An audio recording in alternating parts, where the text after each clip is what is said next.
نامه به رومیان باب 1.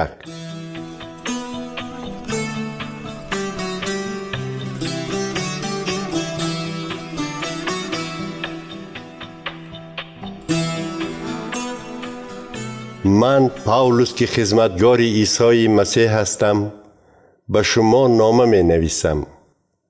خدا مرا دعوت کرده است که فرستاده او باشم و مرا انتخاب نموده است که خوشخبری او را اعلان کنم.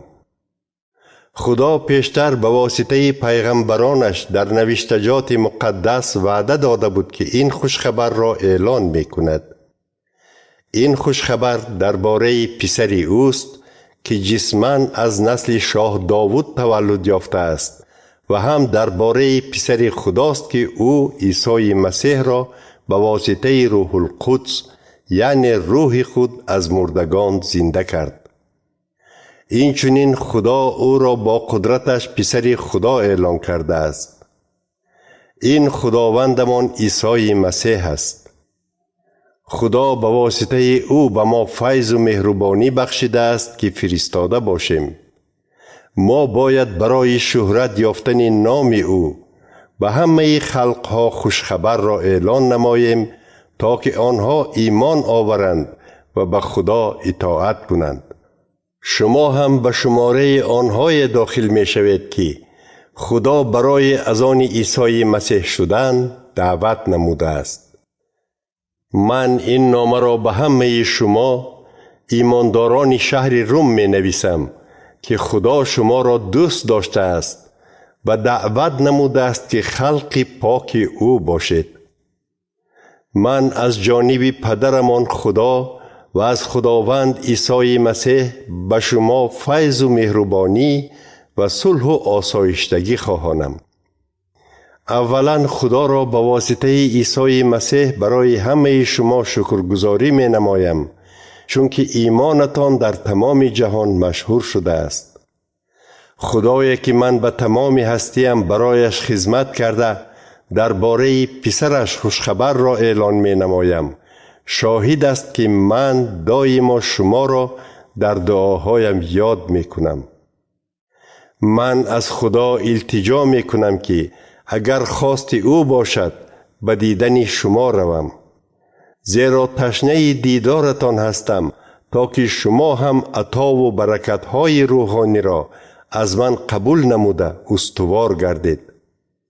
مقصد من این است که از ایمان یکدیگرمان روحاً قوت گیریم.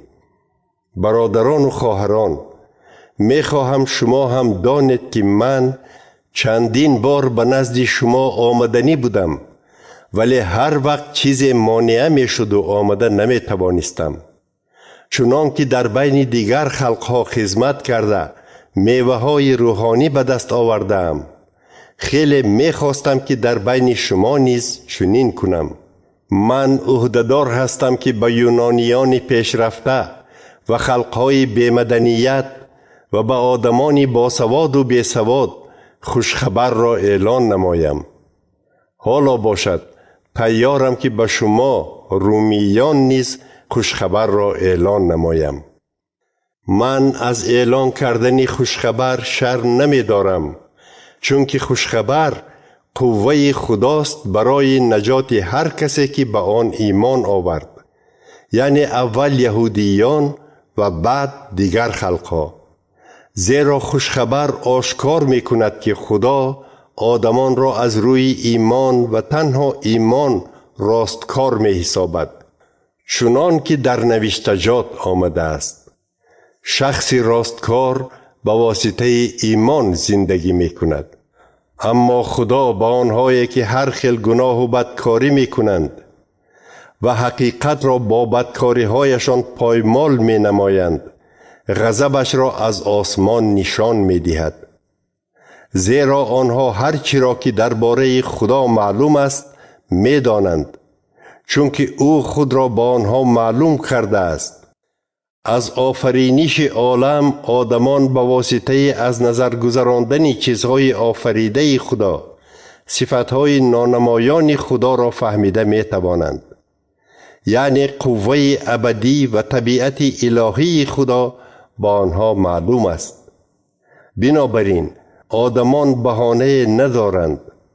آنها خدا را شناخته او را چون خدا ستایش نکردند و شکر نگفتند. به جای این در فکرهای خالی و بی‌معنی غوطیدند و دلی بفهم آنها را تاریکی فرا گرفت.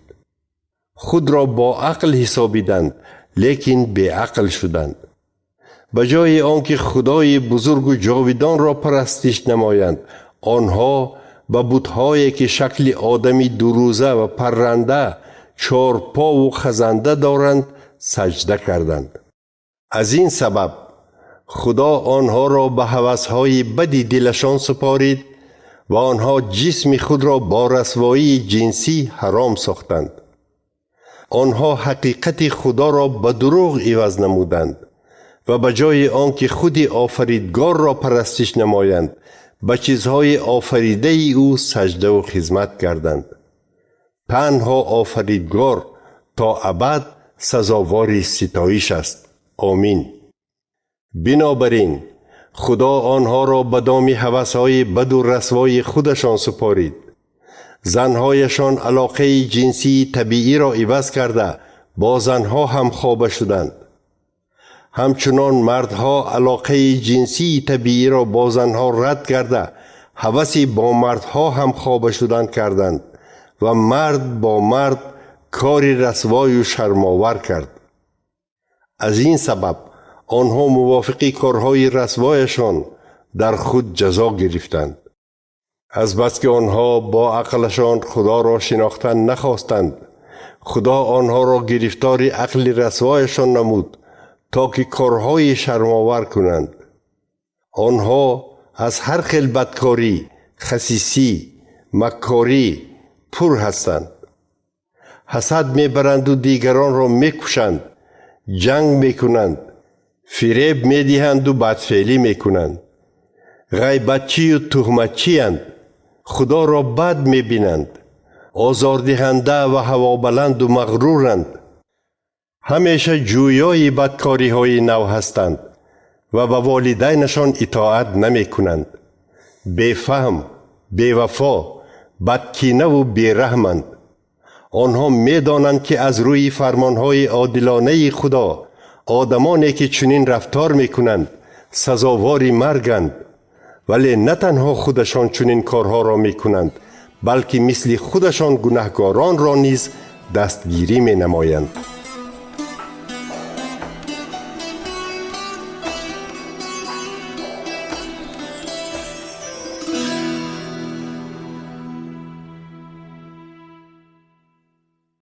باب 2.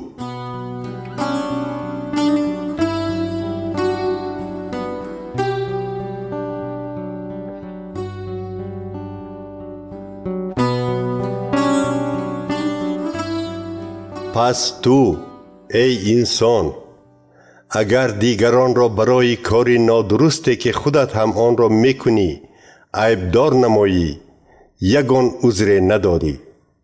زیرا دیگران را عیبدار نموده تو خودت را نیز عیبدار میکنی. ما میدانیم که خدا کسانی را که چنین کارها را میکنند از روی عدالت جزا میدهد. ای انسان، نخواد فکر کنی که دیگران را عیبدار نموده ولی به مثل آنها رفتار کرده از جزای خدا میگریزی. آیا تو مهربانی، رحمدلی و پرصبری خدا را خوار می شماری؟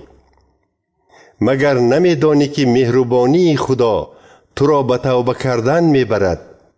از بس که تو گردن شخ هستی و توبه کردن نمی خواهی، غضب زیاد را جمع می آوری که در روز غضب خدا و آشکار شدن حکم عادلانه او بر سرت می ریزد. او به همه موافق کارهایشان پاداش می دهد. خدا به آنهایی که دایم کارهای نیک کرده در جستجوی شهرت و شأن و شرف و حیات جاودانه بودند حیات ابدی می دهد. اما آنهایی که خودپسند هستند و نه به حقیقت بلکه به بدی اطاعت می کنند قهر و غضب خدا را می بینند. به سر همه آدمانی که بدی می کنند اول یهودیان و بعد خلقهای دیگر عذاب و بلا می آید. ولی با آنهایی که نیکی می کنند، اول یهودیان و بعد خلقهای دیگر، خدا شهرت و شأن و شرف و صلح و آسایشتگی می دهد. زیرا خدا به همه با یک چشم نگاه می کند. وقتی که غیر یهودیان گناه کردند، هرچند که شریعت موسی را نداشتند، نابود می شوند. ولی آنهایی که شریعت داشته گناه کردند، از روی آن حکم کرده می شوند. زیرا نه شنوندگان شریعت، بلکه آنهایی که فرمانهای شریعت را اجرا می کنند، در نظر خدا سفید کرده می شوند. هر وقتی که غیر یهودیانی که شریعت ندارند، از روی وجدانشان فرمانهای شریعت را اجرا می کنند، با این عملشان نشان می دهند که خودشان برای خود شریعت هستند. آنها با این رفتارشان نشان می دهند که فرمانهای شریعت در دلهای آنها نوشته شده اند. وجدان و فکرهایشان نیز به همین شهادت می دهند. وقتی که با آنها این رفتار درست است یا برعکس نادرست رفتار کرده ایستاده ای می گویند. موافق خوشخبری که من اعلان می کنم، روزی می آید که خدا تمام سیر و کارهای پنهانی آدمان را با واسطه عیسی مسیح داوری می کند. مثلا تو خود را یهودی می نامی و به شریعت تکیه نموده از شناختن خدا فخر می کنی و خواست خدا را می دانی. از بس که شریعت را آموخته ای، تو درست را از نادرست فرق کرده می توانی. تو دلپور هستی که خودت کوران را راهنمایی می کنی و برای آنهایی که در تاریکی گمراه شدند نور هستی. خود را استاد بی عقلان و معلم کودکان می حسابی، چون که شریعت را می دانی که پر از دانش و حقیقت است. پس چرا تو دیگران را تعلیم داده خودت را تعلیم نمی دهی؟ چرا به دیگران تعلیم می دهی که دزدی نکنند لیکن خودت دزدی می کنی؟ برای چی به دیگران می گویی که زنا نکنند اما خودت زنا می کنی؟ چرا بتها را بد می بینم می گویی لیکن چیزهایی از بتخانه ها دزدیده شده را استفاده می بری؟ تو از شریعت فخر می کنی لیکن آن را ویران نموده به خدا به حرمتی می کنی. چنان که در نوشتجات آمده است، به سبب شما نام خدا در بین غیر یهودیان دشنام داده می شود. زیرا وقتی که تو فرمانهای شریعت را اجرا می کنی، ختنه یعنی دست حلال کنی فایده دارد. ولی اگر تو شریعت را رعایت نکنی، گویا ختنه نشده هستی. اگر شخص ختنه نشده فرمانهای شریعت را اجرا نماید، نخواد خدا وی را ختنه شده حساب نکند. از این سبب شخص ختنه نشده ای که شریعت را رعایت می نماید تو را عیبدار می کند، چون که تو شریعت را داری و ختنه شده ای لیکن شریعت را اجرا نمی کنی. شخص نه از روی نمود ظاهری یهودی حساب می شود و ختنه هم چیزی ظاهری و جسمانی نیست. یهودی حقیقی همان است که باطناً پاک است و ختنه حقیقی نه اجرای شریعت نوشته شده بلکه به واسطه روح القدس دیگرگون شدن دل است. چنین شخص را نه آدمان بلکه خدا تعریف می کند.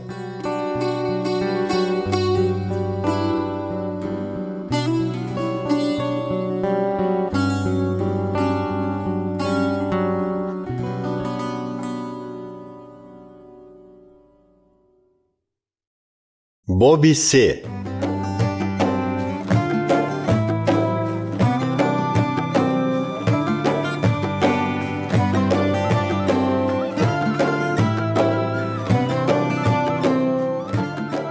پس آیا یهودیان یگان برتری دارند یا ختنه یگان فایده دارد؟ ها، آنها همه طرفه برتری دارند. اولا خدا کلامش را به یهودیان داده است ولی اگر کسی از آنها به خدا بی‌وفایی کرده باشد، مگر این بی‌وفایی آنها وفاداری خدا را بیکار می کند؟ البته نه. حتی اگر همه آدمان دروغگو باشند هم خدا راستگو است. چنان که در نوشتجات درباره خدا گفته شده است: همه سخنهایت راست می برآیند و اگر به حکم دچار شوی سفید خواهی شد. می خواهم از نقطه نظر آدمی سوال دهم. فرض کردیم بدکاری ما راستکاری خدا را باز هم عیان‌تر می کند. پس چی گوییم وقتی که خدا ما را گرفتار غضب خود می نماید؟ بی‌عدالتی می کند؟ البته نه. اگر خدا در حقیقت بی‌عدالت می بود، چه طرز او دنیا را داوری کرده می توانست؟ ولی اگر به واسطه دروغ من حقیقت خدا باز هم زیادتر گردد و همین طور شأن و شرف خدا بزرگتر شود، پس آیا مرا همچون گناهگار داوری کردن ممکن است؟ بعضی تهمتچیان ما را عیبدار کرده می گویند که گویا چنین تعلیم می داده باشیم: برای پیدا شدن نیکی ما باید بدی کنیم. چنین تهمتگران سزاوار جزایند. اینک باز می پرسم: آیا حالت ما یهودیان از دیگران بهتر است؟ نه. من الکی نشان دادم که هم یهودیان و هم دیگر خلقها زیر قدرت گناه هستند، چنان که در نوشتجات آمده است: یگان راستکار نیست، حتی یک کس هم نیست. کسی نیست که سرفهم رود و کسی خدا را نمی جوید. همه از خدا روی گرداندند، همه نابکار شدند. یگان نفر نیکوکار نیست، حتی یک کس هم نیست. گلوی آنها قبری کشاده است، زبانشان فریب می دهد و لبهایشان زهر مار دارند. دهانشان پر از لعنت و سخنان تلخ است. پایهایشان برای ریختن خون دیگران زود می دوند. هر جای روند ویرانی و بدبختی می آورند و راه صلح و آشتی را آنها نمی دانند. آنها از خدا تماما نمی ترسند. اکنون ما می دانیم هر آن چیزی که شریعت می گوید برای آدمان است که زیر قدرت شریعت هستند. مقصد شریعت این است که کسی دهان گشادن نتواند و تمام دنیا در پیش خدا جواب دهد. زیرا با اجرای شریعت یگان آدم در پیش خدا سفید شدن نمی تواند. آدم به واسطه شریعت فقط چی بودن گناه را فهمیده می تواند و خلاص. ولی اکنون راستکاری خدا چنان که در تورات و نوشته های پیغمبران نشان داده شده است بیرون از شریعت آشکار شده است.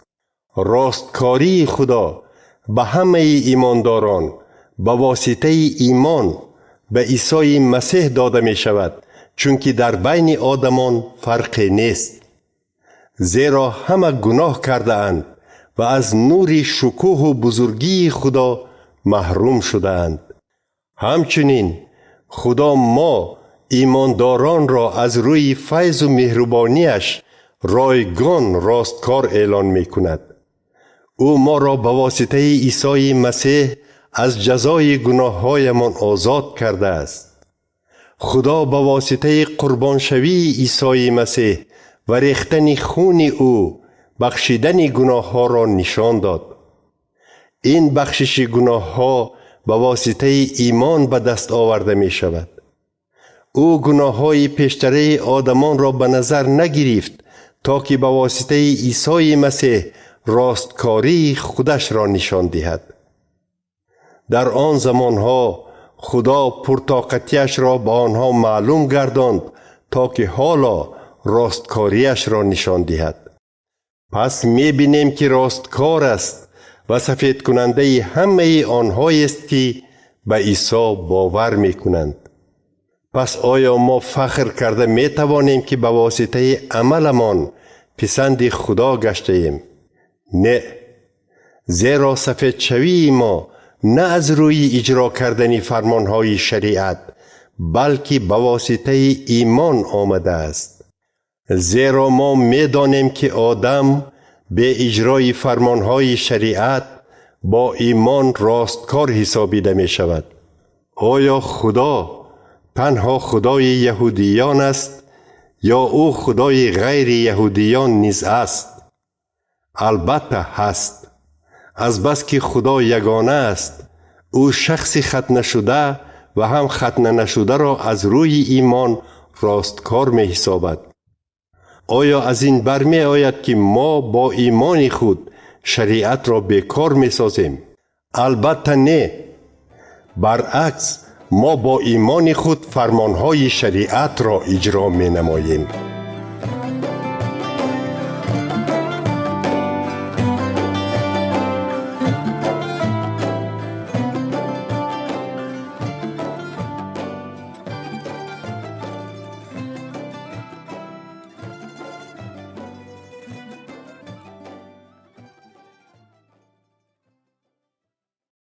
باب 4.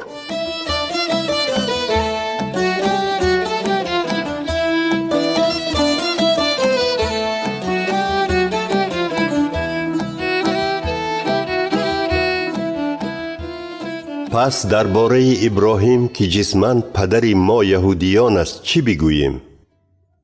او چی به دست آورد؟ اگر ابراهیم برای کارهای نیکش راستکار حساب شده باشد، او می تواند با کارهایش فخر کند، لیکن نه در پیش خدا.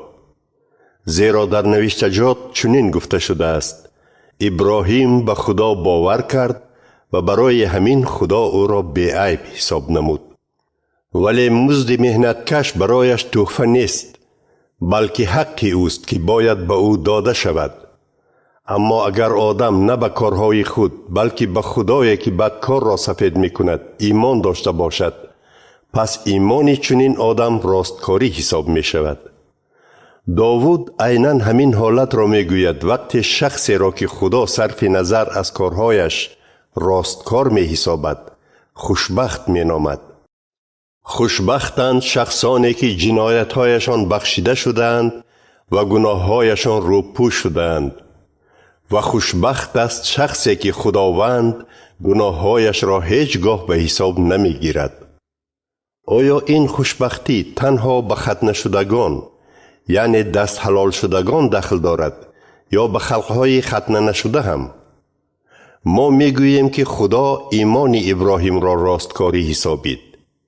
کی ایمانش راستکاری حسابیده شد؟ پیش از آن که ختنه کرده شد یا بعد از آن؟ پیش از آن که ابراهیم ختنه کرده شد. ابراهیم پیش از ختنه شدنش از روی ایمانش راستکار حساب شده بود. ختنه همچون علامت تنها راستکار بودن او را تصدیق کرده است. برای همین ابراهیم پدر همه آنهایی است که ختنه نشدند و ایمان آوردند. خدا ایمان آنها را همچون راستکاری حسابید. این چنین ابراهیم پدری همه ختنه شدگان نیز شد که نه تنها ختنه شدند بلکه هم به ایمانی پیش از ختنه داشته ابراهیم نیز پیروی می کنند. خدا به ابراهیم و فرزندانش وعده داد که جهان چون میراث از آن آنها می شود. لیکن خدا این وعده را به خاطر شریعت یعنی قانون خدا نداد، بلکه به خاطر راستکاری که از روی ایمان پیدا می شود. اگر وعده خدا به اجرا کنندگان شریعت دخل می داشت، ایمان بیفایده و وعده بی‌معنی می شد. زیرا شکستن شریعت خدا را به غضب می آورد، لیکن در جایی که شریعت نیست آن را هیچ کس ویران نمی کند.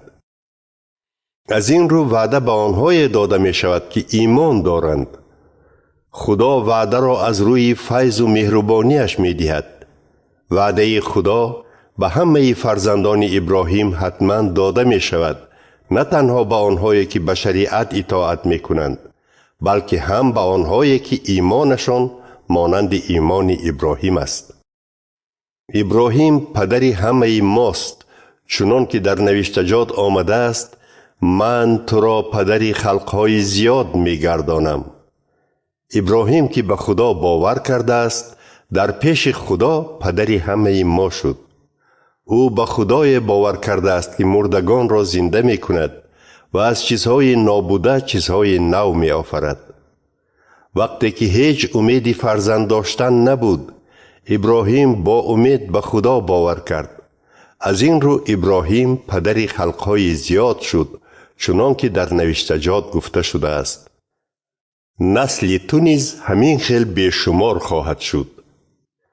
هرچند ابراهیم می فهمید که بدن 100 ساله او قریب به مردن رسیده بود و زنش سارا از سن تولد کردن کیها گذشته است، ایمانش سست نشد. ابراهیم شبهه نکرده به وعده خدا باور نمود و در ایمان استوار شده خدا را ستایش کرد. او باوری کامل داشت که خدا آنچه را که وعده داده است اجرا کرده می تواند. برای همین خدا ابراهیم را برای ایمانش راستکار حسابید.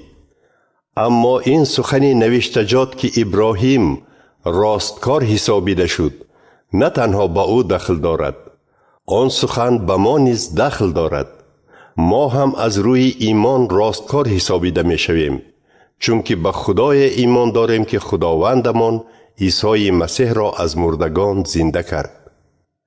عیسی مسیح برای گناههای ما به مرگ سپاریده شد و برای سفید کردن ما زنده شد.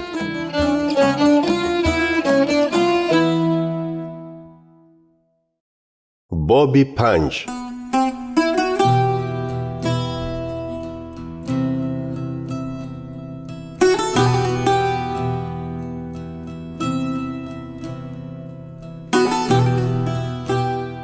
بنابراین از بس که ما از روی ایمان سفید شده ایم، ما به واسطه خداوندمان عیسی مسیح با خدا صلح و آشتی داریم.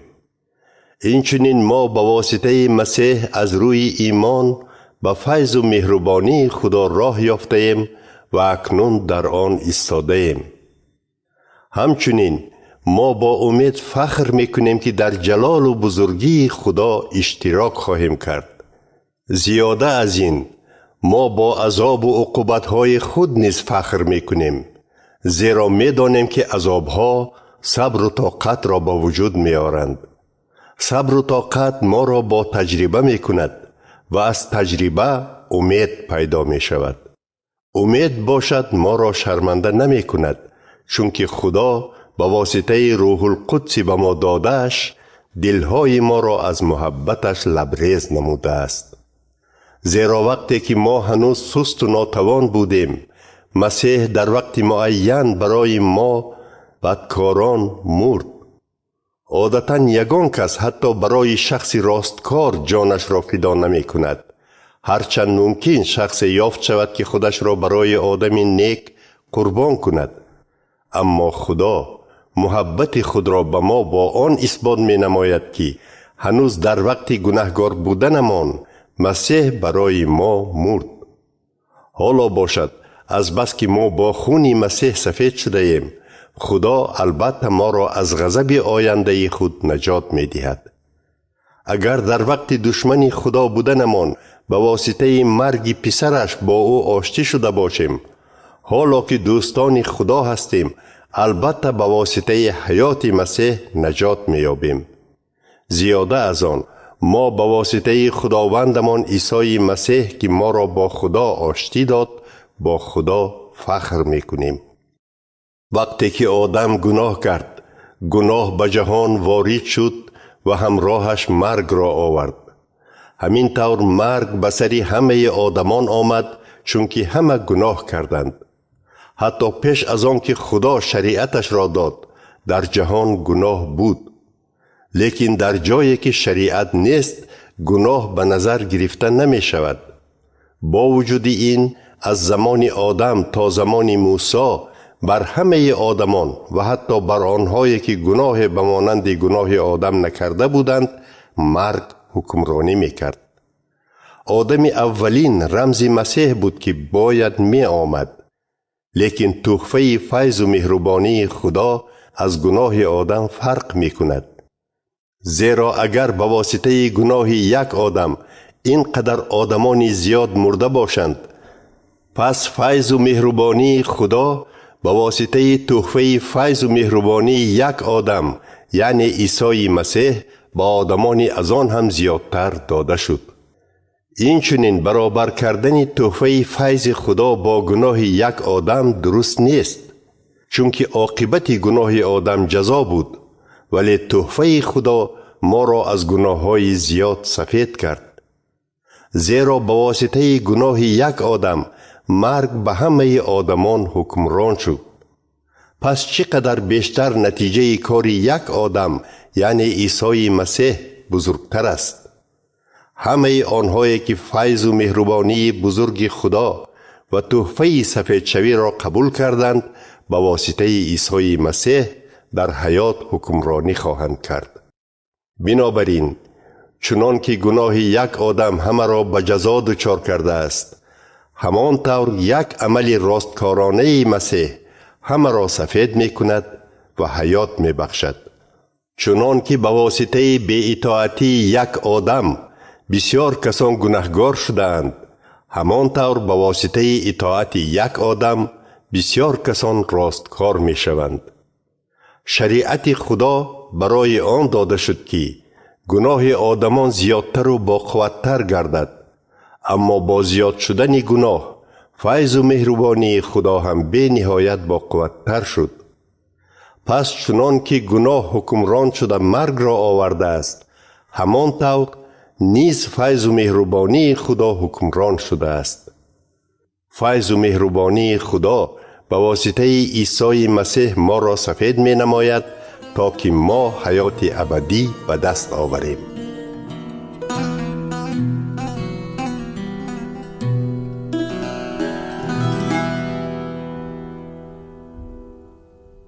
باب 6.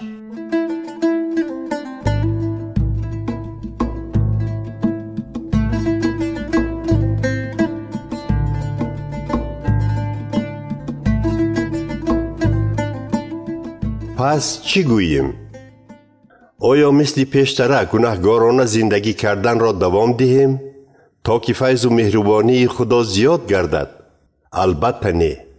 ما که نسبت به گناه مرده ایم، چطور می توانیم گناهگارانه زندگی کردن را دوام دهیم؟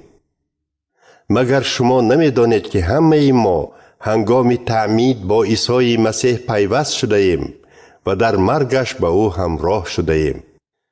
برای همین هنگام تعمید گرفتن ما با مسیح گورانیده شده ایم تا همان طوری که مسیح به واسطه بزرگی خدا پدر از مردگان زنده شده است، ما نیز زندگی نو داشته باشیم.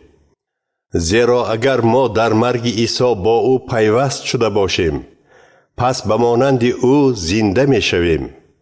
ما می دانیم که شخصیت گناهکار پیشترمان با مسیح به صلیب محکوب شده است تا که گناه در حیاتمان حکمرانی نکند و ما دیگر غلامان گناه نباشیم. زیرا شخصی که مرده است از گناه آزاد شده است. ما باور میکنیم که اگر همراه مسیح مرده باشیم، پس همراه او نیز زندگی میکنیم. ما میدانیم که مسیح دیگر نمی میرد، چون که او از مردگان برخیست و مرگ دیگر بر او قدرت ندارد. وقتی که مسیح مرد، او یک بار و برای همیشه نسبت به گناه مرد. لیکن حالا او زنده شده برای خدا زندگی می کند. همچنین شما نیز خود را نسبت به گناه مرده حساب کنید، ولی در پیوستگی با عیسی مسیح خود را برای خدا زنده شمارید. از این رو به گناه راه ندهید که در بدنهای شما حکمرانی کند.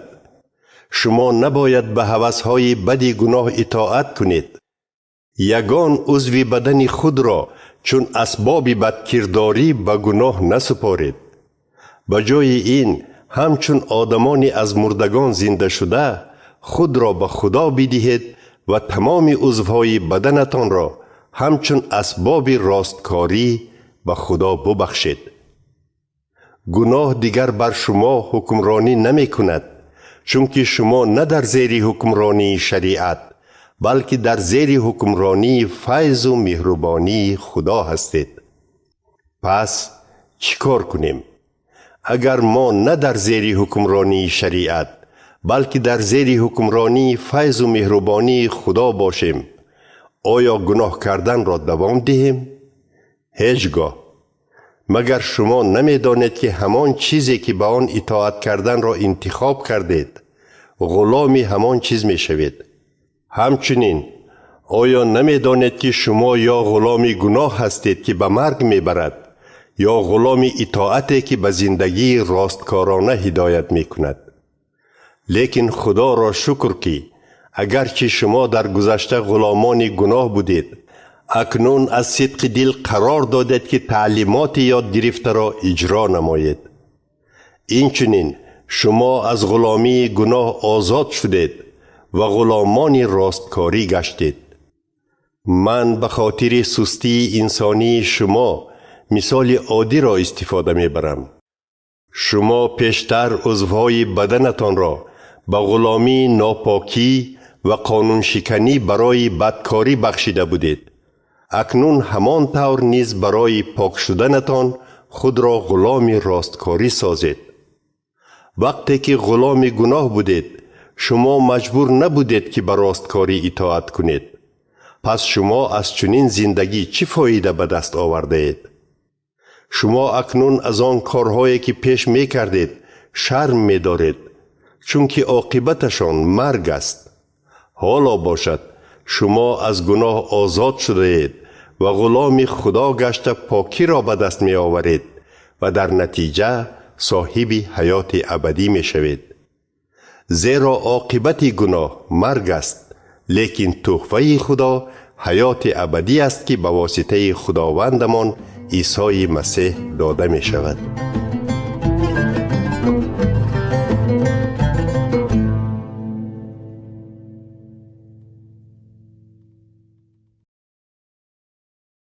باب 7.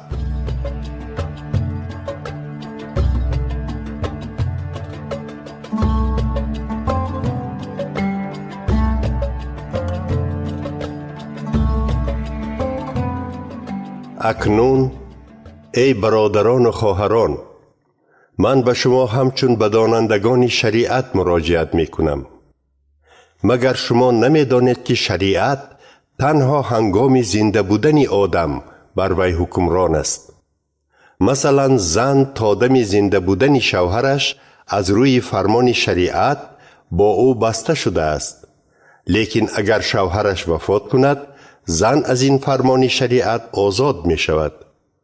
همین طور اگر زن هنگام زنده بودن شوهر خود شوهری دیگر کند زنا می کند، ولی اگر شوهرش وفات نماید و بعد زن شوهری دیگر کند زناکار حساب نمی یابد.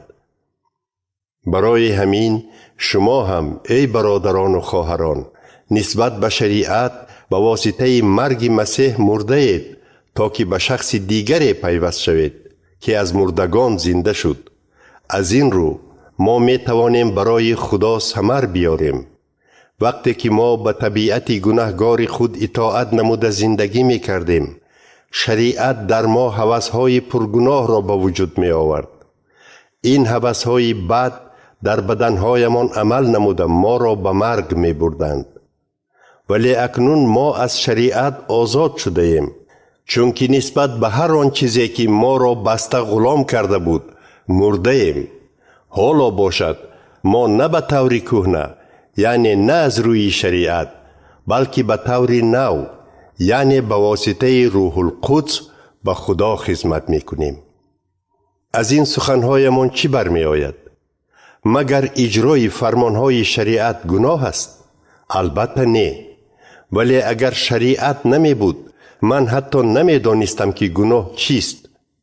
اگر شریعت نمی گفت مال شخص دیگر را هوس نکن، من حتی چی بودنی چنین هوسی بد را هم نمی دانستم. اما گناه این فرمان را استفاده برده در من هر خیل هوس‌های بد را با وجود آورد. زیرا گناه بیرون از شریعت هیچ قدرتی ندارد. زمانی بود که من درباره شریعت چیزی را ندانسته زندگی می کردم. اما وقتی که من درباره فرمان شریعت فهمیدم، گناه در من زنده شد و من مردم. معلوم شد که همان فرمانی که باید حیات بخشد به من مرگ آورد. زیرا گناه فرمان شریعت را استفاده برده مرا فریب داد و به واسطه آن مرا کشت. اما خود شریعت پاک و مقدس است و فرمانهایش نیز مقدس و خوب و عادلانه هستند. پس نخواد که چیزی خوب یعنی شریعت سبب مرگ من شده باشد.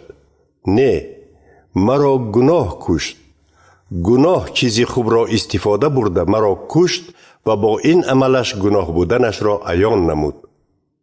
همین طور به واسطه فرمان شریعت به ما معلوم شد که تا چه اندازه گناه دهشتناک بوده است. ما می دانیم که شریعت روحانی است، لیکن من جسم هستم و به غلامی گناه فروخته شدم. من رفتار خود را نمی فهمم. کاری را که کردن می خواهم نمی کنم و به جای این کاری را می کنم که بد می بینم. پس اگر کاری را کنم که آن را کردن نمی خواهم، این نشان می دهد که من با خوب بودن شریعت راضی هستم. لیکن در اصل نه من، بلکه گناهی که در وجود من زندگی می کند عمل می نماید.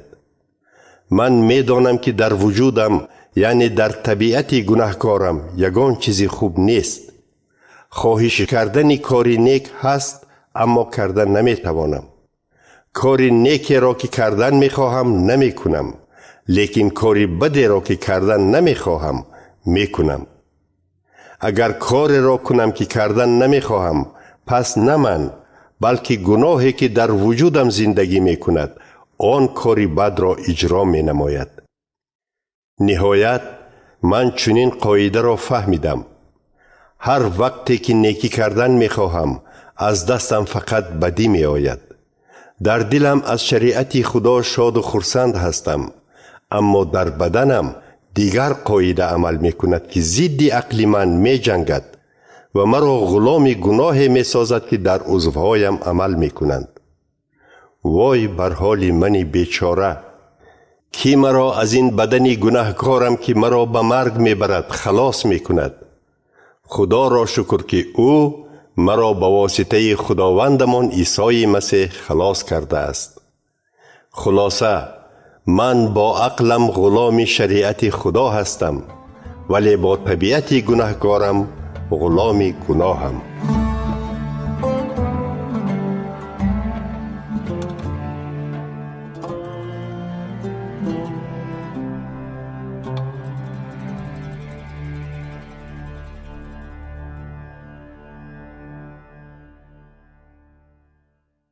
باب 8.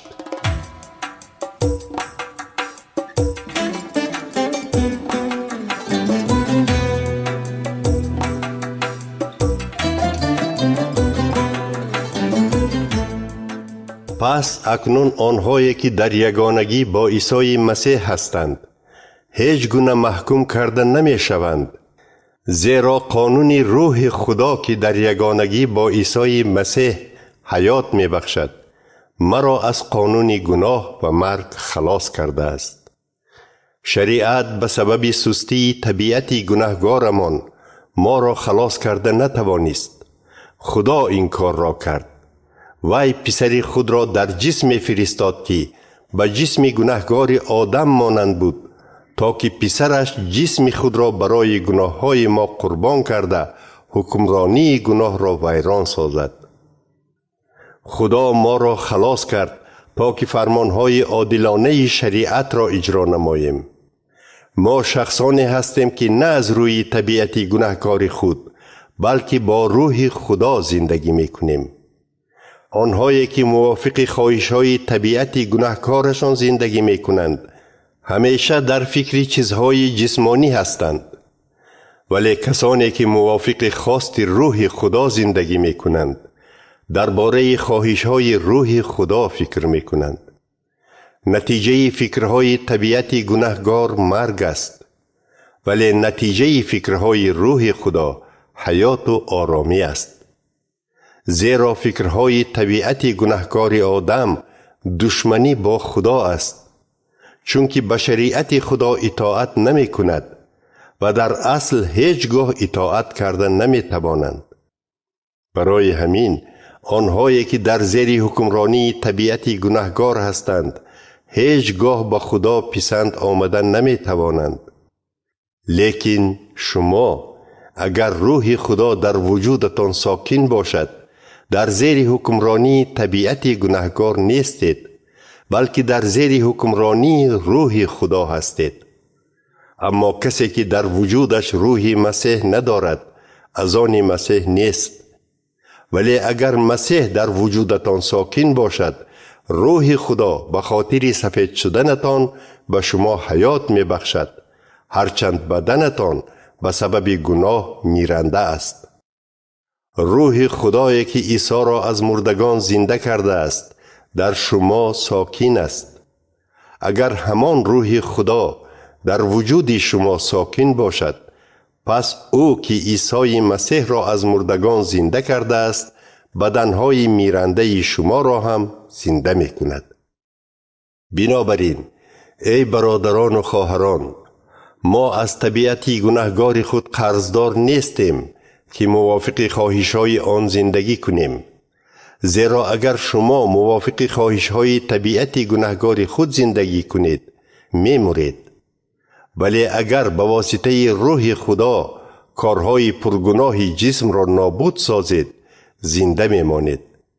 زیرا کسانی که به واسطه روح خدا راهنمایی کرده می‌شوند فرزندان خدا هستند.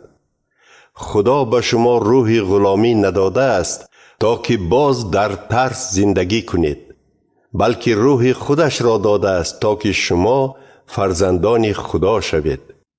ما به واسطه این روح به خدا ای ابا، ای پدر جانم گفته مراجعت میکنیم. روح خدا به روح خودمان شهادت میدهد که ما فرزندان خدا هستیم. از این رو اگر ما فرزندان خدا باشیم ما میراثخواران او هستیم و همراه مسیح برکت‌های خدا را میراث میگیریم. زیرا اگر ما همراه مسیح عذاب کشیم در شهرت و بزرگیش نیز همراه میشویم.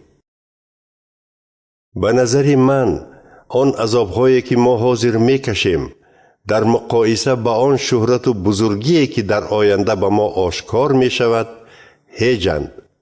زیرا تمام آفرینش به حد انتظار آن است که خدا کی بودن فرزندانش را آشکار کند. تمام آفرینش نه با خواهش خود بلکه با خواست خدا لعنت زده شد. ولی آفرینش امید می کند که خود آن از غلامی نابود شوی خلاص شده در آزادی و بزرگی فرزندان خدا همراه می شود.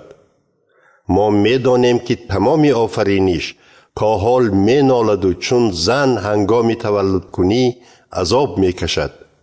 نه تنها آفرینش بلکه ما ایمانداران نیز که روح القدس را همچون حاصل اولین قبول کرده ایم درونکی آه و ناله می کنیم.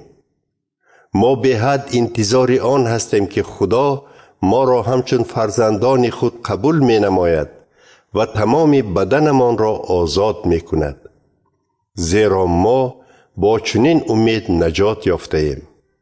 لیکن اگر چیزی را که با آن امیدوار بودیم الکی به دست آورده باشیم دیگر به آن امید نیست. کی به آن چیزی که الکی به دست آورده شده است امید می بندد؟ اما اگر به چیزی امید بندیم که حالا به دست نآورده ایم باید آن را با صبر و طاقت انتظار شویم. این چنین روح القدس در سستی هایمان به ما یاری می دهد چون که ما نمی دانیم که درباره چی دعا کنیم. خودی روح القدس با آه و ناله هایش که با سخن بیان کردنشان غیر امکان است برای ما التماس می کند و ما را طرفگیری می نماید. خدا که دلهای ما را می سنجد می داند که روح القدس درباره چی التماس می کند چون که التماس های روح القدس موافق خواست خداست. همچنین ما می دانیم که خدا برای همه آنهایی که او را دوست می دارند و از روی خواست او دعوت شدند عاقبت همه چیز را به خیر می گرداند. زیرا این همان آدمانی هستند که خدا پیشکی دانسته است. خدا آنها را پیشکی معین کرده بود که آنها به پسر او مانند باشند تا که پسرش در بین برادران زیاد اولین باشد. خدا همان آدمانی را که پیشکی معین کرده بود دعوت کرده است، سپس دعوت شدگان را راستکار حسابیده است و به راستکار حساب شدگان شهرت و بزرگیش را داده است. پس به همه این چیزها چی بگوییم؟ اگر خدا طرفدار ما باشد کی بر ضد ما برآمده می تواند؟ همان خدایی که پسرش را دریغ نداشته او را برای همه ما فدا کرده است، مگر همراه مسیح به ما تمام چیزی دیگر را با سخاوتمندی نمی بخشد؟ کی انتخاب شدگان خدا را عیبدار کرده می تواند؟ هیچ کس، زیرا خدا انتخاب شدگان را سفید می کند. کی آنها را حکم کرده می تواند؟ هیچ کس، زیرا عیسی مسیح ما را طرفگیری می کند. او همان است که مرد ولی زیاده از آن زنده شد و حالا از دست راست خدا نشسته است. آیا کسی یا چیزی به مانند گرسنگی و برهنگی یا یگان عذاب و عقوبت یا خطر و پیگیری و یا شمشیر ما را از محبت مسیح جدا کرده می تواند؟ چنان که در نوشتجات آمده است به خاطر تو ما تمام روز با خطر مرگ روبرو می شویم و ما را چون گوسفندانی به کشتن برده ایستاده می حسابند. ولی ما بر همه این چیزها با واسطه او که ما را دوست داشته است کاملا غالب می آییم. زیرا من باوری کامل دارم که نه مرگ، نه زندگی، نه فرشتگان، نه قدرتمندان آسمانی، نه زمانی حاضره و آینده، نه قوه ها، نه آسمان و زمین و نه یگان موجودات ما را از محبتی که خدا در خداوندمان عیسی مسیح به ما نشان داده است جدا کردن نمی تواند.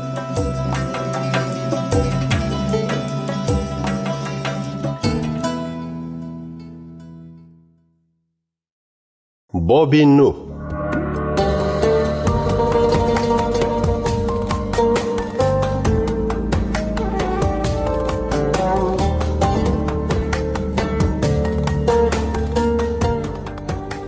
مسیح شاهد است که من راست میگویم.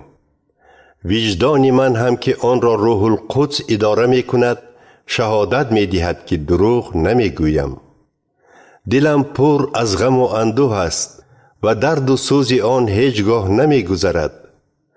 دلم برای خلقم یهودیان می سوزد.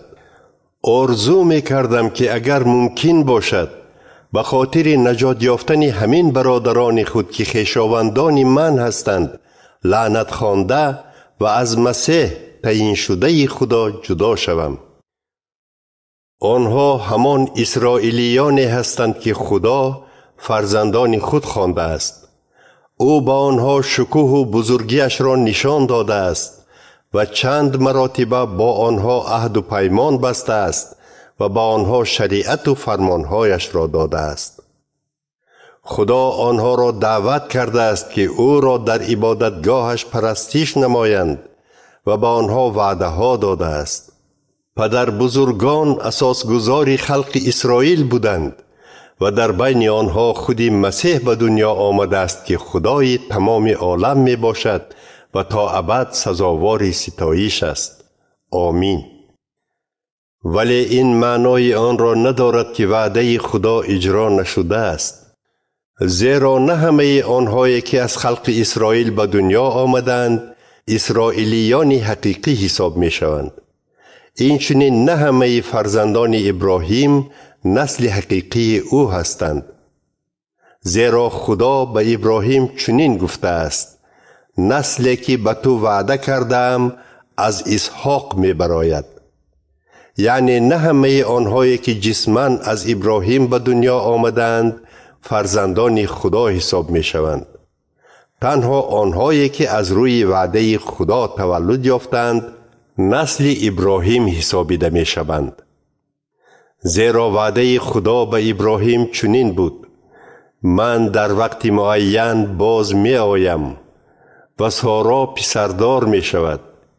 این پسر پدر بزرگ ما اسحاق بود. این چنین با زنش رفقا نیز چنین حالت روی داده بود وقتی که او با دوگانی کامل دار شد. اما پیش از تولد پسران و پیش از آن که آنها یگان کاری نیک یا بد کنند خدا به رفقا گفت کلانی به خردی خدمت می کند.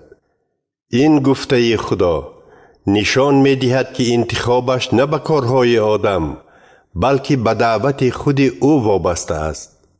چنان که درباره این نوشته شده است: من یعقوب را دوست داشتم ولی عیسی را رد کردم. از این سخنی خدا چی برمی آید؟ مگر خدا بی انصافی کرده است؟ هرگز نه. زیرا خدا به موسی چنین گفته بود: اگر به کسی دلسوزی کردن خواهم دلسوزی میکنم و به هر کسی که رحم کردن خواهم رحم میکنم. بنابراین همه چیز نه با خواهش و نه به کوشش آدمان بلکه به خدای رحیم و مهربان وابسته است. در نوشتجات خدا به فرعون چنین میگوید: من تو را به آن خاطر انتخاب کردم که به واسطه تو قدرتم را نشان دهم و نامم در تمام دنیا مشهور شود. برای همین خدا به هر کسی که خواهد رحم میکند و هر کی را که خواهد یک رو میگرداند. شاید از من پرسی: پس برای چی خدا ما را عیبدار میکند؟ مگر کسی ضد خواست خدا چیزی کرده میتواند؟ اما ای انسان، تو خودت کیستی که با خدا بحث میکنی؟ آیا کوزه به کوزگر گفته میتواند برای چی مرا چنین ساختی؟ مگر کوزگر حق ندارد که از یک لای ظرف برای کارهای مخصوص و ظرف برای کارهای عادی سازد؟ مگر خدا حق ندارد که غضب و قوتش را نشان دهد؟ ولی اگر او نسبت به آدمانی که در زیر غضب او بودند و برای نابود شوی پیشکی تعیین شده بودند صبر و طاقت زیاد نشان داده باشد، چی گفته می توانیم؟ این چنین مگر خدا حق ندارد که فراوانی شکوه و جلالش را نشان دهد؟ همین طور او رحمش را به آنهای نشان داده است که خودش برای آن شکوه جلال پیشکی تیار کرده بود.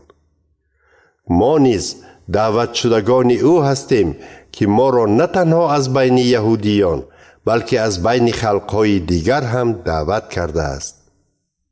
چنان که خدا در کتاب پیغمبر هوشع می گوید: آنهایی را که خلق من نبودند خلق خود می خوانم و آن را که دوست داشته نبود دوست داشته می نامم. این چنین در جای گفته شده بود: شما خلق من نیستید. آنها در همان جای فرزندان خدای زنده نامیده خواهند شد.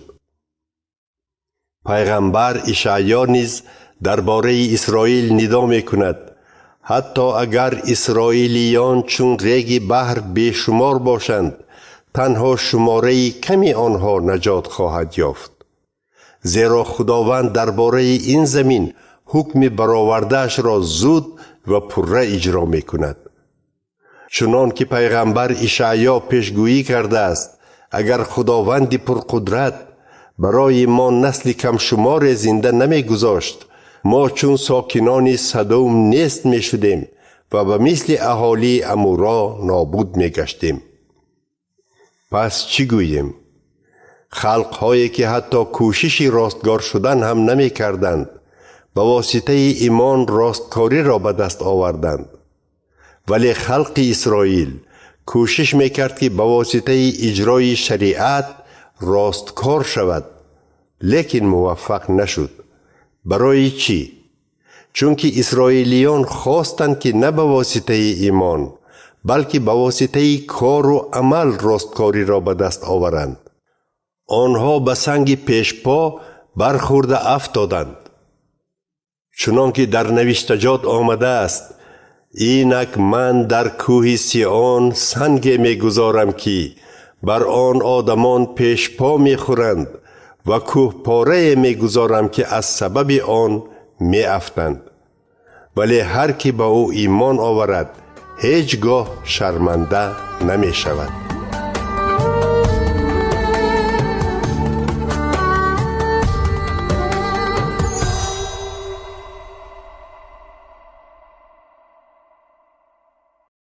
باب 10.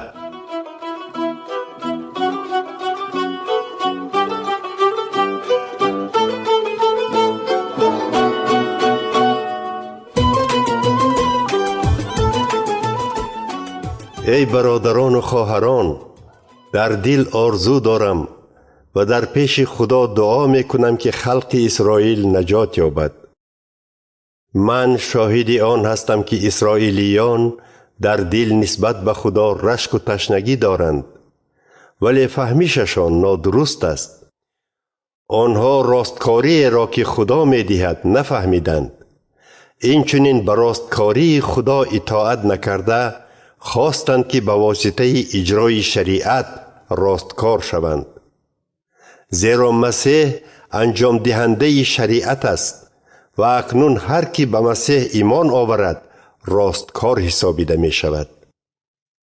موسی درباره راستکار شدن به واسطه شریعت چنین می نویسد: هر کی تمام شریعت را اجرا می کند با آن زنده می ماند. اما نوشتجات درباره راستکاری که به واسطه ایمان داده می شود چنین می گوید: در دل خود نگو کی به آسمان می براید تا که مسیح را به زمین بیارد، یا کی به عالم مردگان می فراید تا که مسیح را از مردگان زنده کند. اما نوشتجات چنین می گوید: کلام خدا به تو نزدیک است، آن در دهان و در دل توست. ما انا همین کلام ایمان را اعلان می کنیم. اگر تو با دهانت اعتراف نمایی که عیسی خداوند است و در دلت ایمان آوری که خدا عیسی را از مردگان زنده کرده است، نجات می یابی. زیرا انسان در دل ایمان آورده راستکار حسابیده می شود و با دهان اعتراف نموده نجات می یابد. نوشتجات چنین می گوید: هر کی با او ایمان آورد هیچگاه شرمنده نخواهد شد. این هم به یهودیان و هم به خلقهای دیگر یک خیل دخل دارد، چون که خداوند برای همه یک است. خداوند به همه آنهایی که به او مراجعت می کنند برکت فراوان می دهد. زیرا هر کسی که نام خداوند را به زبان گرفته فریاد کند نجات خواهد یافت. اما چطور آدمان در حالی که به خداوند ایمان نآوردند نام او را به زبان گیرند؟ چطور درباره او نشنیده ایمان بیارند؟ این چنین اگر کسی به آنها خوشخبر را اعلان نکند چطور میشنوند؟ همچنین چطور کسی که برای اعلان کردن خوشخبر فرستاده نشده باشد خوشخبر را اعلان کند؟ چنان که نوشته شده است: چه خیل زیبایند پایهای آدمانی که خبری خوش را اعلان می کنند. اما نه همه خبری خوش را قبول کردند. زیرا پیغمبر اشعیا چنین می گوید: ای خداوند، کیست که به پیام ما باور کرده است؟ بنابراین ایمان از شنیدن به وجود می آید، یعنی از شنیدن خبری خوش درباره مسیح پیدا می شود. ولی من پرسیدن می خواهم که آیا اسرائیلیان خبری خوش را نشنیدند؟ البته شنیدند. زیرا در نوشتجات چنین آمده است: آواز اعلان کنندگان در تمام عالم پهن شده است و سخنان آنها تا به کناره های جهان رسیدند. ولی باز می پرسم: شاید خلق اسرائیل نفهمید، لیکن خدا به واسطه موسی به اسرائیلیان چنین میگوید: من به واسطه مردمی که حتی خلق حساب نمی شوند شما را به رشک خواهم آورد و با خلق بیفهم شما را به غضب خواهم آورد. سپس پیغمبر اشعیا سخن خدا را دلیرانه اعلان می کند: مرا آنهای یافتند که مرا جستجو نمی کردند. من خود را به آنهای معلوم کردم که درباره این از من خواهش نکرده بودند.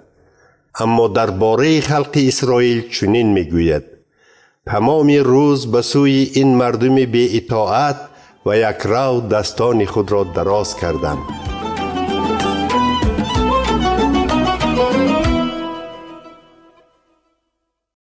باب 11.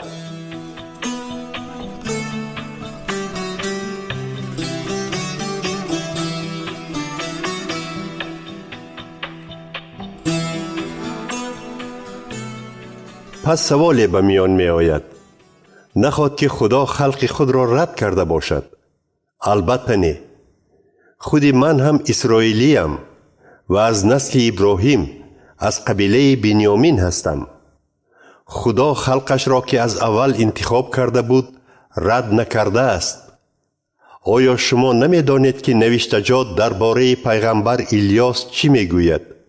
چی طرز او در پیش خدا از اسرائیلیان شکایت کرده می گوید: خداوندا، آنها پیغمبرانت را کشتند و قربانگاه های تو را ویران کردند. تنها من ماندم و مرا هم کشتن می خواهند. لیکن خدا به وی چی جواب داد؟ من برای خود 7,000 آدم را که به بت بعل سجده نکردند نگاه داشتم. این چنین در زمان حاضره هم شماره کمی اسرائیلیان وفادار باقی مانده است که خدا آنها را از روی فیض و مهربانیش انتخاب کرده است. اگر از روی فیض و مهربانی انتخاب شده باشند، پس نه از روی کار و عملشان انتخاب شده اند، وگرنه فیض دیگر فیض نمی بود. از این چی برمی آید؟ آنچه را که خلق اسرائیل می جست نیافت. تنها اسرائیلیان انتخاب شده به دست آوردند، لیکن اسرائیلیان باقی مانده گردن شخ شدند. چنان که در نوشتجات آمده است: خدا به آنها روح خوابالودی، چشم نابینا و گوش ناشنوا داد که تا امروز در همین حالت بمانند. این چنین پیغمبر داوود می گوید: بگذار دسترخوانشان برای آنها دام و تور و سنگ پیشپاخوری شود و جزای خود را بینند. بگذار چشم آنها را تاریکی زیر کند و پشتشان ابداً در زیر بار خم گردد. من باز می پرسم: مگر یهودیان پیشپا خورده چنان افتادند که دیگر برخسته نمی توانند؟ البته نه. لیکن بی اطاعتی آنها به غیر یهودیان نیز نجات آورد، تا که به واسطه این در وجود یهودیان رشک پیدا شود. اگر بی اطاعتی یهودیان برای جهان برکت‌های فراوان آورده باشد و افتادنشان برای غیر یهودیان برکت‌های فراوان داده باشد، پس پره نجات یافتن خلق اسرائیل چقدر برکت زیادتر می آورد. حالا باشد من به شما غیر یهودیان سخن می گویم. من برای غیر یهودیان فرستاده خدا هستم و برای این خدمتم او را ستایش می کنم. امید دارم که همین طور یهودیان هم ملتم را نسبت به شما برشک آورده اقلاً بعضی آنها را نجات می دهم. از بس که رد شدن آنها سبب آشتی جهان با خدا شده است، پس قبول شدن آنها سبب زنده شوی مردگان می گردد. اگر زواله اولین خمیر به خدا بخشیده شده باشد، تمام خمیر هم از آن خداست. این چنین اگر ریشه درخت به خدا بخشیده شده باشد، شاخه های آن هم از آن خداست. اگر بعضی شاخه ها شکسته پرتافته شده باشند و تو که شاخه زیتون یابایی هستی در جای آنها پیوند شده از شیره ریشه زیتون غذا گیری، پس در پیش آن شاخه های شکسته شده فخر نکن. اگر فخر کنی در خاطر دار که نه تو ریشه را داشته ایستاده ای بلکه ریشه تو را داشته می ایستد. شاید تو گویی آن شاخه ها شکسته پرتافته شدند تا که من پیوند شوم. خوب، لیکن آن شاخه ها به سبب بی ایمانیشان شکسته شدند. تو باشی به واسطه ایمان در جای آنها ایستاده ای. برای همین هوا بلند نشو بلکه بترس، زیرا اگر خدا به شاخه های طبیعی رحم نکرده باشد به تو نیز رحم نمی کند. در خاطر دار که خدا هم مهربان و هم سختگیر است. او نسبت به آنهایی که افتادند سختگیر است، لیکن نسبت به تو مهربان است به شرطی که در مهربانی خدا زندگی را دوام دهی، وگرنه تو هم بریده پرتافته می شوی. اگر اسرائیلیان نیز از بی ایمانی خود دست کشند باز پیوند می شوند، چون که خدا قدرت دارد که آنها را از نو به درخت پیوند کند. اگر تو از زیتون یابایی بریده شده به طرز غیر طبیعی به زیتون باغی پیوند شده باشی، پس برگشته به درخت خود پیوند شدن شاخه های طبیعی باز هم آسان تر می شود. ای برادران و خواهران، من می خواهم به شما یک سر را گشایم تا که شما خود را از حد زیاد دانا نگیرید. یک روی یک قسم اسرائیلیان تنها تا وقت دوام می یابد که شماره پره غیر یهودیان به نزد خدا آید. همین طور تمام خلق اسرائیل نجات می یابد، چنان که در نوشتجات آمده است: از سیان خلاص کننده می آید و گناه های نسل های یعقوب را دور می سازد. عهد و پیمان من چنین می شود وقتی که گناه هایشان را از آنها دور می سازم. یهودیان دشمن خوشخبری خدا شدند تا که شما غیر یهودیان فایده یابید، لیکن آنها خلق انتخاب شده خدا هستند و به خاطر اجدادانشان خدا آنها را دوست می دارد. زیرا دعوت و برکت های خدا عوض نشوندند. شما نیز یک زمان به خدا اطاعت نمی کردید، لیکن حالا به خاطر بی اطاعتی یهودیان خدا به شما رحم کرده است. همچنین یهودیان نیز حالا بی اطاعتی کردند و به خاطر این خدا به شما رحم کرده است تا که آنها هم به مانند شما رحم کرده شوند. خدا همه خلقها را به زندان بی اطاعتی پرتافته است تا که به همه رحم کند. چقدر بزرگ است ثروت و حکمت و دانش خدا! کی می تواند قرارهای او را فهماند و کی می تواند راههای او را درک کند؟ کی می تواند اندیشه های خداوند را بفهمد یا کی می تواند با او مصلحت دهد؟ کیست که خداوند را قرضدار کرده باشد که او باید به وی برگرداند؟ زیرا همه چیز از او و به واسطه او و برای او است. با او تا ابد شأن و شرف باد. آمین.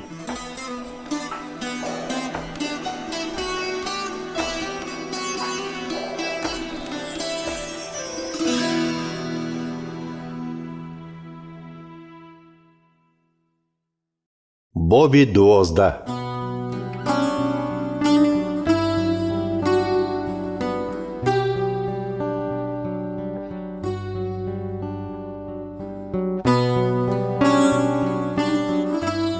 بنابراین ای برادران و خواهران، به خاطر مهربانی خدا از شما التماس می کنم که بدنهای خود را به مثل قربانی زنده، پاک و پسندیده به خدا بخشید.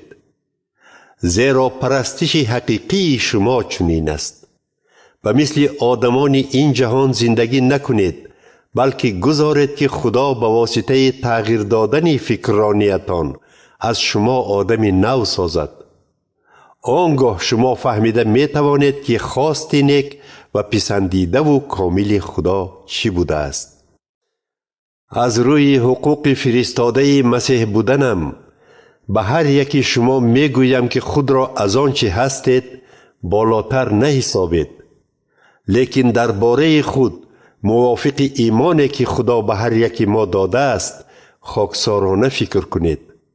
چنان که ما در یک بدن عضوهای گوناگون داریم و هر یکی آنها وظیفه خود را دارد، همان طور همه ما نیز که بسیار هستیم در یگانگی با مسیح یک بدن را تشکیل می دهیم و نسبت به یک دیگر عضو یک بدن هستیم.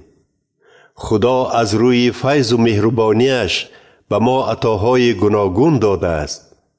برای همین اگر کسی عطای رساندن پیام خدا را داشته باشد به اندازه ایمانش پیام رساند. اگر عطای خدمتگاری باشد بگذار خدمت کند. اگر عطای تعلیم دهی باشد تعلیم دهد. اگر عطای دلبرداری باشد بگذار دیگران را دلبرداری کند. اگر عطای خیر و سخاوتمندی باشد با دست کشاد خیر کند. کسی عطای راهبری داشته باشد با جد و جهد راهبری کند. اگر کسی عطای به دیگران رحم و شفقت نشان دادن داشته باشد آن را با خرسندی نشان دهد. بگذار محبت شما صمیمی باشد. از بدی نفرت کنید و به نیکی بچسبید.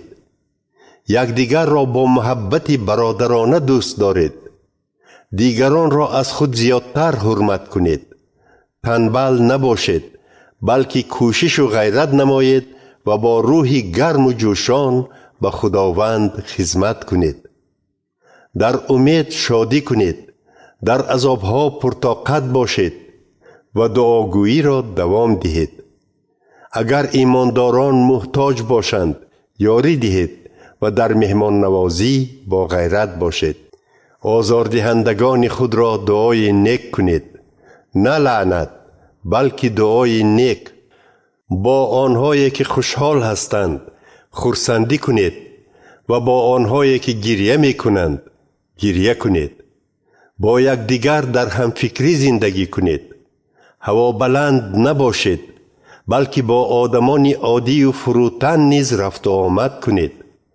خود را از دیگران داناتر نگیرید. به عوض بدی نکنید بلکه کوشش کنید که همه کارهایتان در نظر تمام مردم نیک باشند. به قدر امکان با همه آدمان صلح و صلاح داشته باشید. ای عزیزان، هیچ وقت از کسی قصاص نگیرید بلکه آن را به خدا و غضب او سپارید. چنان که خداوند می گوید و نوشته شده است قصاصگیری از آن من است و من جزا می دهم. برعکس اگر دشمنت گرسنه باشد به وی خوراک ده و اگر تشنه باشد آب ده، چون که با این کارت به سرش آتش پاره می ریزی و او شرمنده و پشیمان می شود. نگذارید که بدی بر شما غالب آید بلکه بدی را با نیکی مغلوب سازید.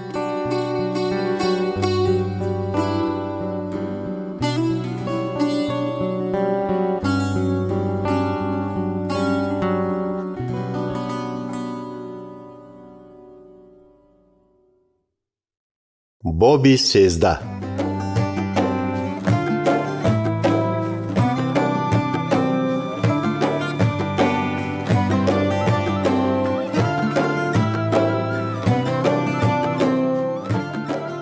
آدم باید به حکومت دولتی اطاعت نماید، زیرا هر حکومت از طرف خداست و آن حکومت را که حالا در سر قدرت می باشد خدا گذاشته است. برای همین هر شخصی که ضد حکومت می براید بر ضد امر خدا می براید و برای این کارش محکوم کرده می شود. زیرا نه نیکوکاران بلکه بدکاران از حاکمان می ترسند. اگر خواهی که از حکومت نترسی کارهای نیک کن و آن تو را تعریف می کند. حاکمان خدمتگاران خدایند و به فایده تو عمل می کنند. اما اگر تو بدکار باشی پس بترس، چون که قدرت و تواناییشان بیهوده نیست و آنها تو را جزا می دهند. خدمت آنها به خدا از آن عبارت است که بدکاران را به جوابگری کشند و آنها را جزا دهند. بنابراین شما باید نه تنها به سبب ترس جزا بلکه از روی وجدان نیز به حکومت اطاعت نمایید. برای همین هم شما انداز می سپارید، زیرا وقتی که حکومت وظیفه خود را اجرا می کند به خدا خدمت می نماید. هر قرضی را که در پیش حکومت دارید اجرا نمایید. باج و انداز را به اندازگیران سپارید و این چنین حکومتداران را حرمت و عزت نمایید. بغیر از قرض محبت از کسی چیز قرضدار نباشید، زیرا هر کی کسی دیگر را دوست دارد فرمانهای شریعت را الکی اجرا کرده است. زیرا فرمانهای شریعت به مثل زنا نکن، قتل نکن، دزدی نکن، مال شخص دیگر را هوس نکن و مانند اینها در یک فرمان دیگران را مثل خودت دوست بدار خلاصه و افاده شدند. محبت به دیگران بدی نمی کند. برای همین محبت اجرای تمام فرمانهای شریعت است.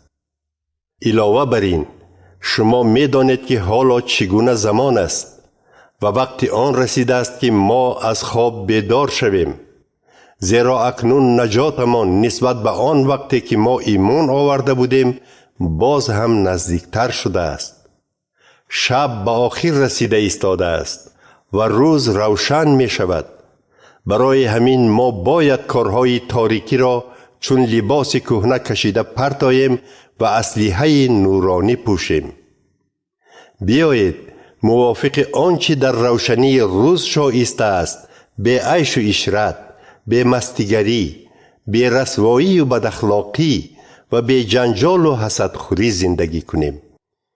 شما باید خداوند عیسی مسیح را همچون لباس بپوشید و دیگر به طبیعت گناهکارتان و هوس‌های بدی آن تن ندهید.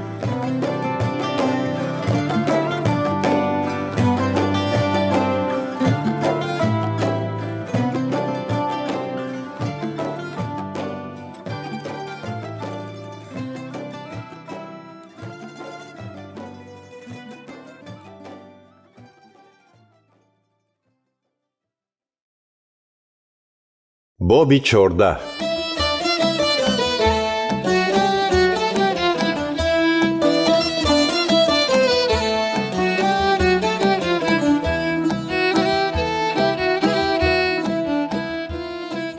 درباره فکر و عقیده های شخص سست ایمان بحث نکرده او را قبول نمایید. مثلا برادر باور میکند که خوردن همه چیز ممکن است، لیکن برادر سست ایمان تنها سبزوات میخورد. شخصی که خوردن همه چیز را روا میداند نباید شخصی را که پرهیز میکند پست شمارد. این چنین شخصی پرهیز کننده نباید شخصی را که همه چیز را میخورد عیبدار نماید، چون که خدا او را قبول نموده است. تو کیستی که خدمتگار شخص دیگر را عیبدار میکنی؟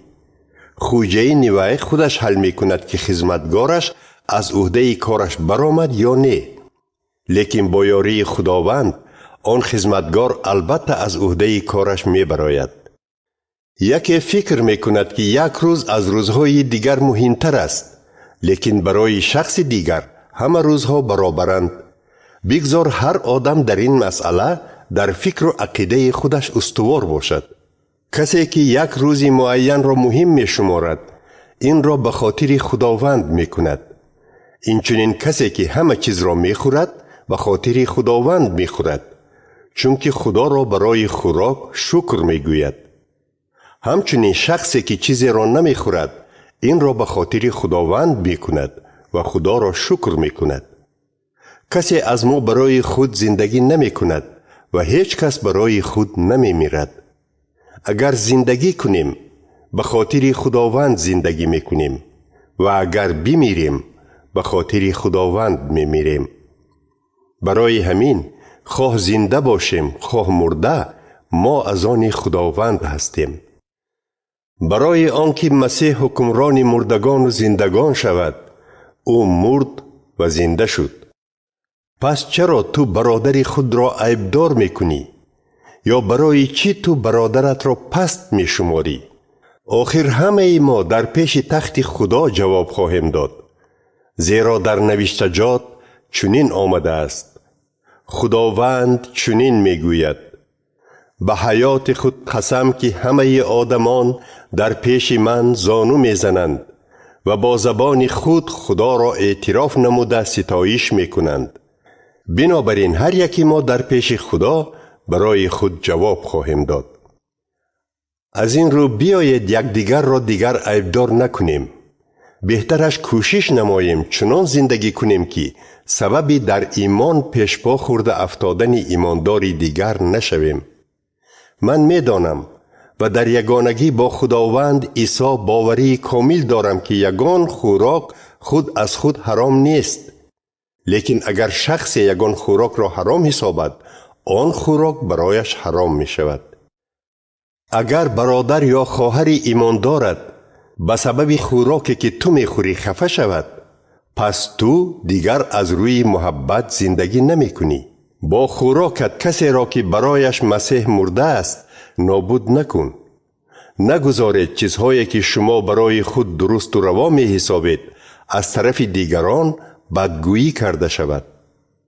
زیرا پادشاهی خدا نه از خوردن و نوشیدن، بلکه از راستکاری، صلح و آسایشتگی و خرسندی که روح القدس می دهد عبارت است. شخصی که همین طور به مسیح خدمت می کند هم به خدا پسند است و هم دیگران او را احترام می کنند. پس بیایید سعی و کوشش نماییم که در بین ما صلح باشد و یکدیگر را در ایمان استوار گردانیم. به خاطر خوراک کار خدا را ویران نکن. خوردن همه خوراک ها رواست، لیکن اگر با خوراک خورده‌ات تو سببی در ایمان افتادن کسی دیگر شوی، کاری بد میکنی.